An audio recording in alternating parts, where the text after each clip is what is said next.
Hey everyone, Tahoe here. In today's video we're talking about food and food strategies on the trail. To help me out, I've invited a member of our local community and join the conversation. I'm John Meyer.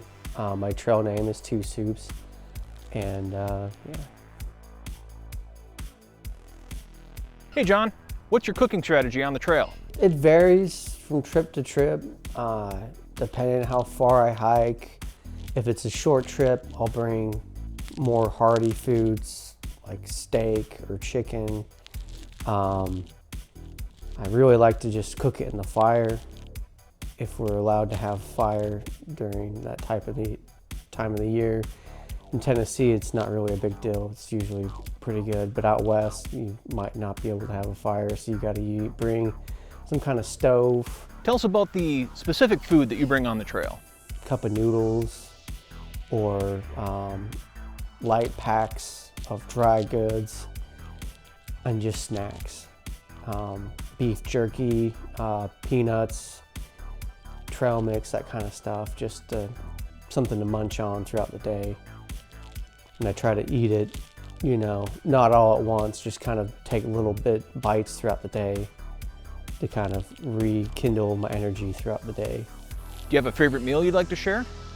Not really. That experience where I brought 2 cans of soup on my first trip, that was just funny, but nothing special. It was just 2 cans of soup. But yeah, I was wondering what the facial expressions were at first. I was like, I'm getting some weird vibes here, guys. Yeah, I didn't know what I was doing. Yeah, no, it was one of those just kind of learning experiences.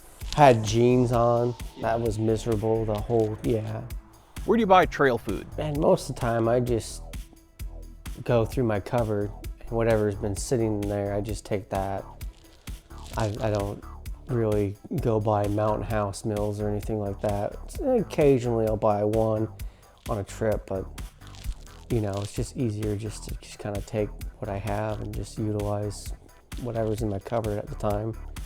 And I notice a lot of other backpackers do kind of the same thing. They just, oh, I have this leftover Arby's sandwich, you know, and you're like, where did you get Arby's from?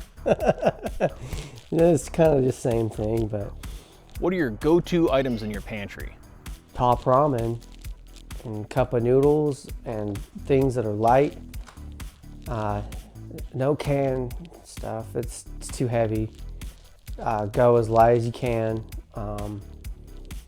And don't bring as much as you think you need, because you really don't need as much as you really think you need most of the time.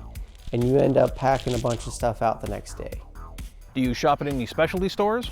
Asian markets have really good dry goods that you can bring with you and rehydrate. So I'm discovering new tricks, and they got everything's dried there. All sorts of different kinds of food. Does calorie planning play a role in your decision making? It does. If you want something with high calories, they sell peanut butter in little tubes. You know, I just bring a little small jar, and I just take a couple of spoonfuls if I really need calories. Some people bring Pop-Tarts. I wouldn't suggest that. It's a lot of sugar.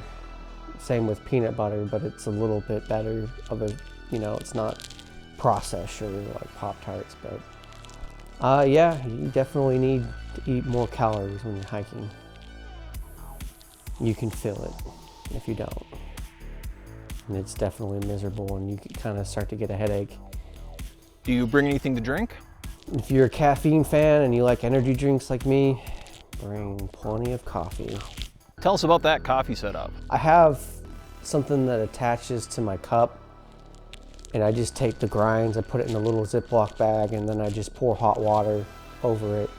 It's kind of like a filter you'd put in your regular coffee, but it clips on the top of your cup. That's one way to do it. There's several other ways you can approach it. I mean, you could just literally bring a filter and just put it on top of your cup and pour over, and it would work just as good. and then you can use that filter to build a fire the next day or whatever.